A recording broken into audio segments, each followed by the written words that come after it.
Before Bitcoin, the world trusted banks the way sailors trust the stars, blindly, and because they had no choice. For centuries, every empire had built its power on control of currency. Gold, silver, paper, plastic, whatever form it took, money always flowed upward, never outward. People worked, banks stored, governments ruled, and every few decades, the system would collapse, and ordinary people would pay the price for decisions made in marble rooms they'd never see. Then came 2008, the year the world realized its financial gods were mortal. Across the globe, banks that were too big to fail began falling one after another. Wall Street burned from the inside. Mortgages vanished. Families lost homes, jobs, and dignity. The global economy shattered like glass. While governments rushed to bail out the powerful, the weak were left behind. Paper money, once sacred, looked like a cruel joke.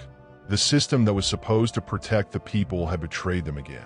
And somewhere in the middle of that collapse, in the digital shadows of the internet, an idea was born. A mysterious figure, or perhaps a group, using the name Satoshi Nakamoto, began posting in obscure online forums for cryptographers. No one knew who he was, where he lived, or what he wanted. But what he proposed was radical. What if money could exist without banks? What if trust didn't need governments? On October 31st, 2008, while the world was still reeling from economic disaster, Satoshi published a 9-page paper titled Bitcoin, a peer-to-peer electronic cash system. It didn't look like a revolution, just lines of text filled with math, code, and logic.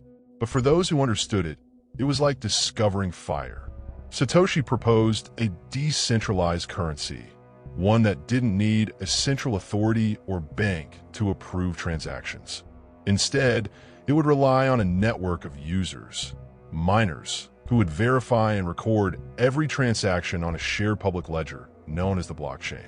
Each transaction would be locked by cryptography and stored forever, creating a system that was transparent, permanent, and incorruptible. The genius of the design was that it turned trust, something humans had always given to institutions, into mathematics. You didn't need to believe in anyone. You could verify everything yourself. On January 3rd, 2009, Satoshi mined the Genesis block, the first block of the Bitcoin network. Hidden within its code was a message, a digital signature that would define an era. The time 03/Jan/2009. Chancellor on brink of second bailout for banks. It was a reference to a headline from the Times newspaper in the UK, a message frozen forever inside Bitcoin's DNA. It wasn't just a date. It was a statement, a rebellion. That single line exposed the reason Bitcoin existed. The world's financial systems have become corrupt, unfair, and fragile. Bitcoin wasn't created to make people rich. It was created to make people free. At first, no one noticed. Bitcoin had no price, no company, no investors. It was just an open-source project run by volunteers. Early miners earned thousands of coins in days, not realizing what they held. But as word spread, a small community began to form. Libertarians, cryptographers, programmers, and dreamers, united by the belief that the age of centralized money was ending.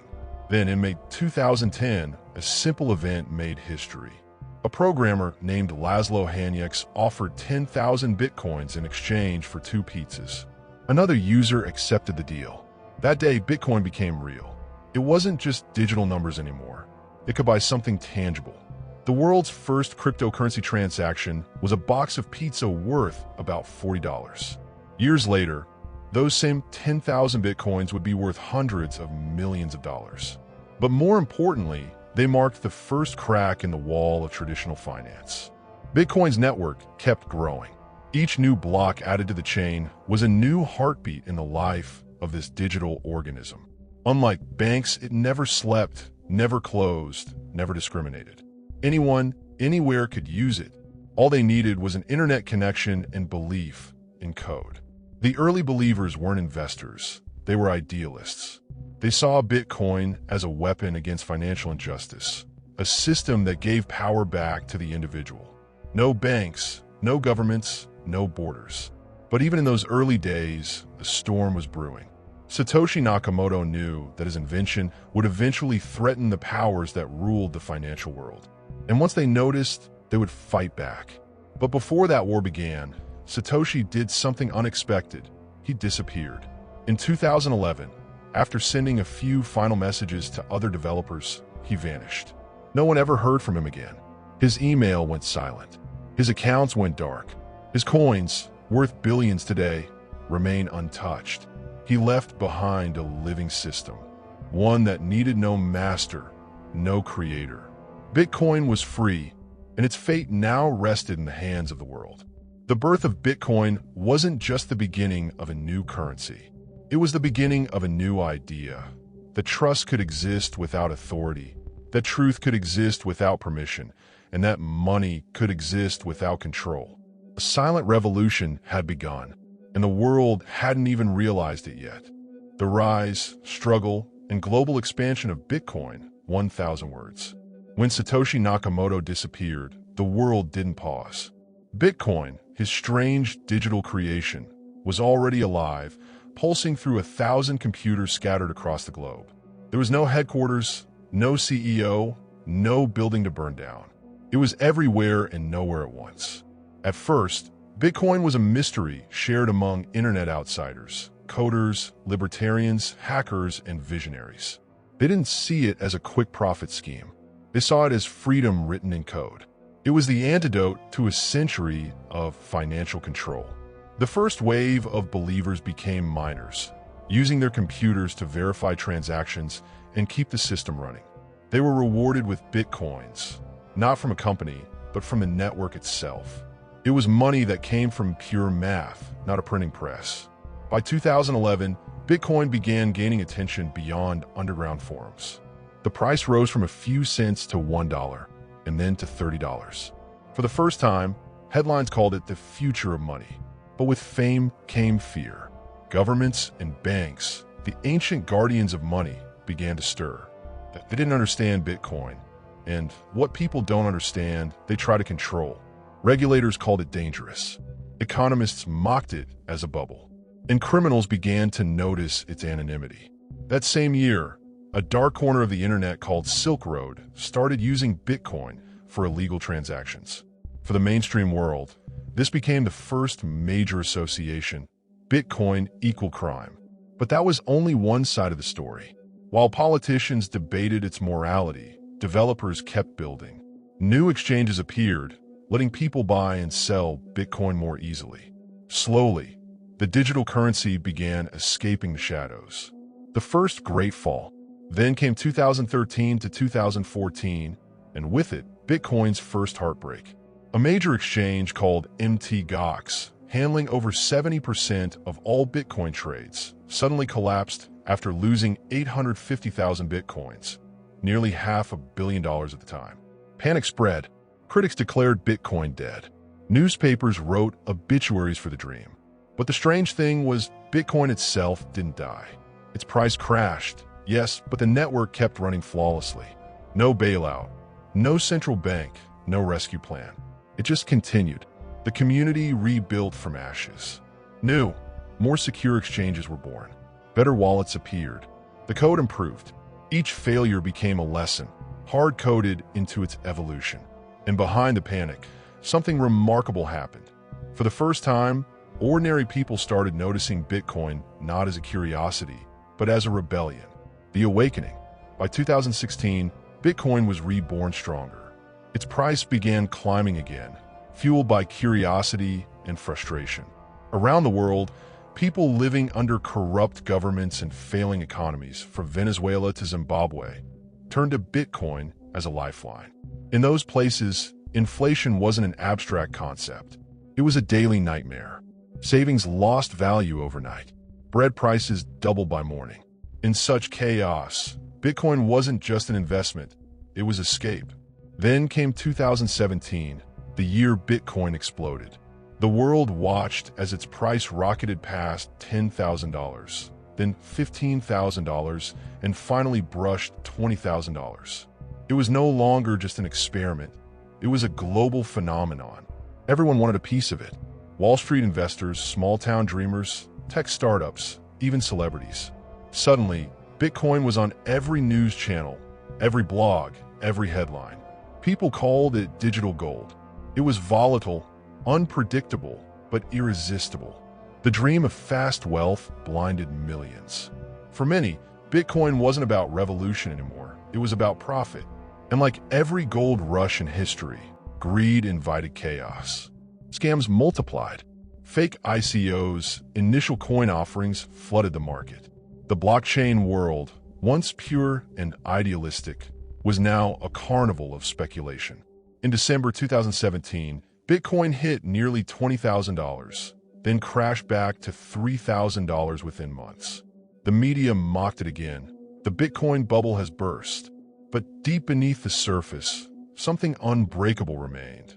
The belief that money could exist without masters. The Great Transformation. While speculators cried and sold off, builders stayed. The next few years saw quiet, relentless progress. The Lightning Network was introduced, a second layer that made Bitcoin transactions faster and cheaper. Institutions began studying blockchain's potential for security, record-keeping, and logistics. And then, one by one, the world's most powerful corporations began to bend. PayPal, Visa, and MasterCard started integrating Bitcoin. Tesla announced it would accept it for payments. Hedge funds, which once mocked crypto, began investing billions.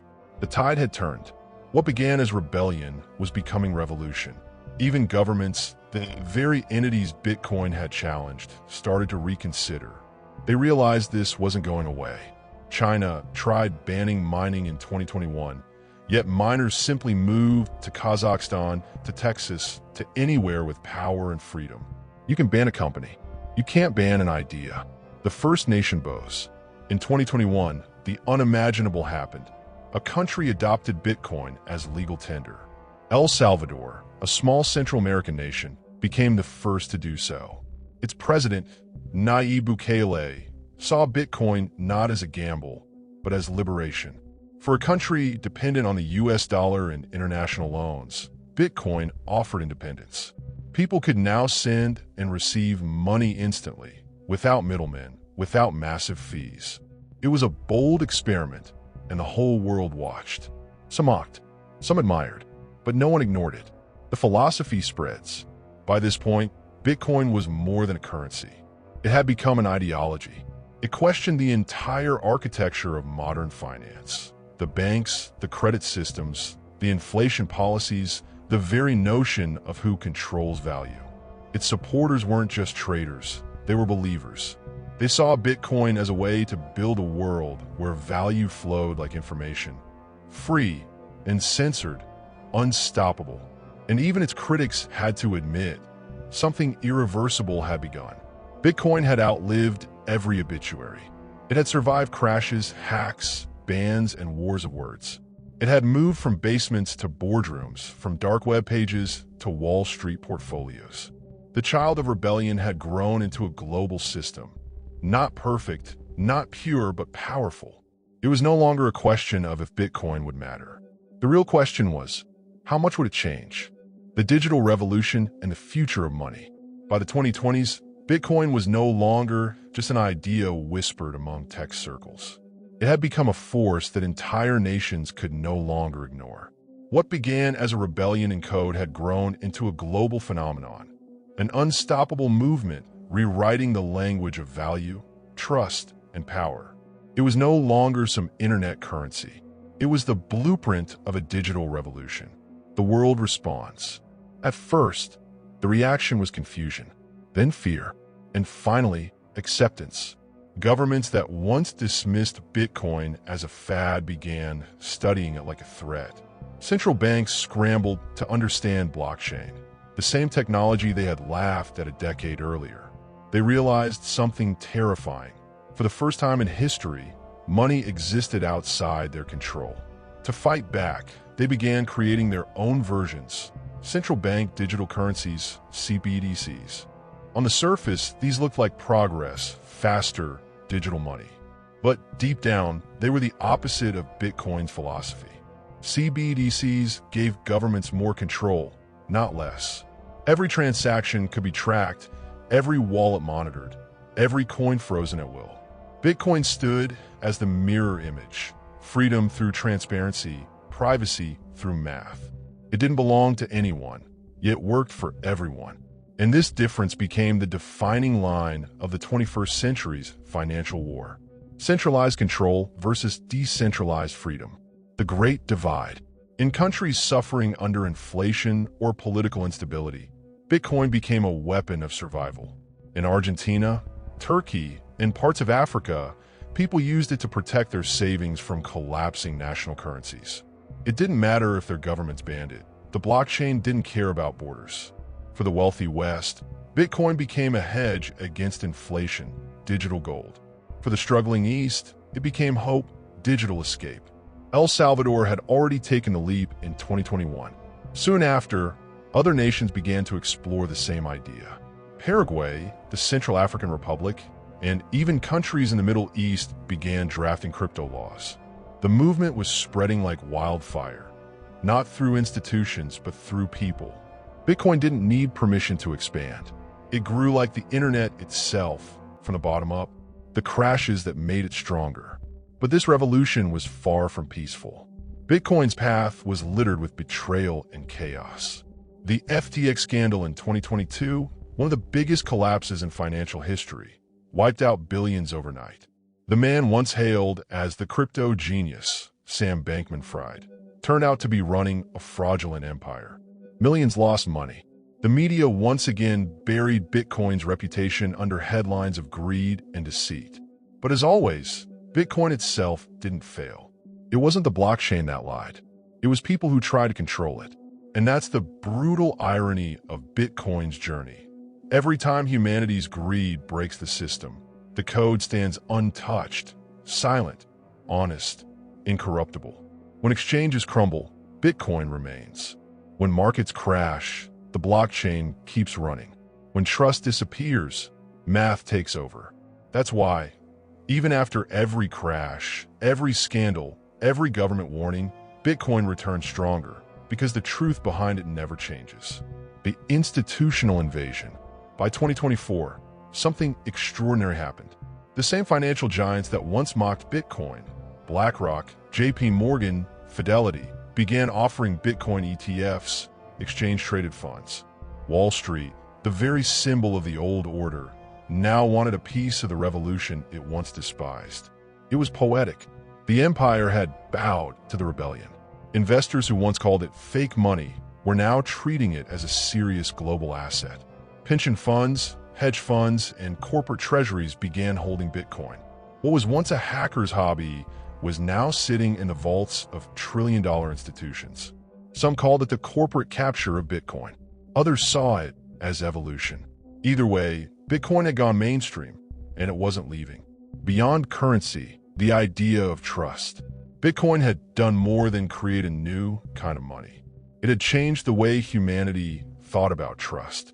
In the past, people trusted banks to keep records, governments to print fairly, and corporations to act ethically. Bitcoin replaced all that with code. It said, don't trust, verify. Every transaction was open to the world, not hidden behind closed ledgers. Every rule was enforced by mathematics, not by men in suits. And every user was equal, whether rich or poor, powerful or powerless. This philosophy bled into other technologies: decentralized finance, DeFi, non-fungible tokens, NFTs, smart contracts, and entire ecosystems built on blockchain. Even beyond finance, people began rethinking the meaning of ownership, identity, and freedom. Bitcoin had opened Pandora's box, and out came a world that could never return to the old ways. The mystery of Satoshi Nakamoto. And yet, through it all, one question remained unanswered. Who was Satoshi Nakamoto? Journalists hunted, governments speculated, and conspiracy theories flourished. Some said he was a genius coder in Japan. Others claimed it was a group of cryptographers or even a secret government experiment. But maybe Satoshi's disappearance was the point. Had he stayed, Bitcoin might have become another empire, another face for a system that promised freedom but delivered control. By vanishing, Satoshi gave Bitcoin what no currency had ever had before: purity. No founder, no owner, no ego, just an idea, free to evolve, belong to everyone, and answer to no one. His silence became Bitcoin's strength, the present and beyond. As the 2030s approach, Bitcoin stands at a crossroads. It's both a dream and a danger, a revolution and a riddle.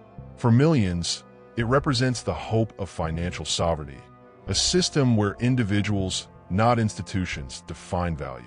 For governments, it's a challenge to their authority. For investors, it's both a risk and a refuge. But beyond all that, Bitcoin is a mirror, reflecting humanity's eternal struggle between freedom and control, chaos and order, greed and belief. Its journey has been full of crashes, comebacks, and contradictions. But the deeper truth is this: Bitcoin was never about money. It was about trust, freedom, and human dignity in a world run by code. The revolution it started isn't just technological. It's philosophical. It's emotional. It's historical. It asks one haunting question: if money no longer needs kings, banks, or borders, what happens to power itself? No one knows how this story ends. Maybe Bitcoin becomes the backbone of a new world economy. Maybe it fades, replaced by something faster, greener, more advanced. But one thing is certain: it changed the trajectory of human civilization. It forced the world to question what money really is, who creates it, and who should control it. The legacy: when future historians write about the early 21st century, they won't just talk about pandemics, politics, or wars.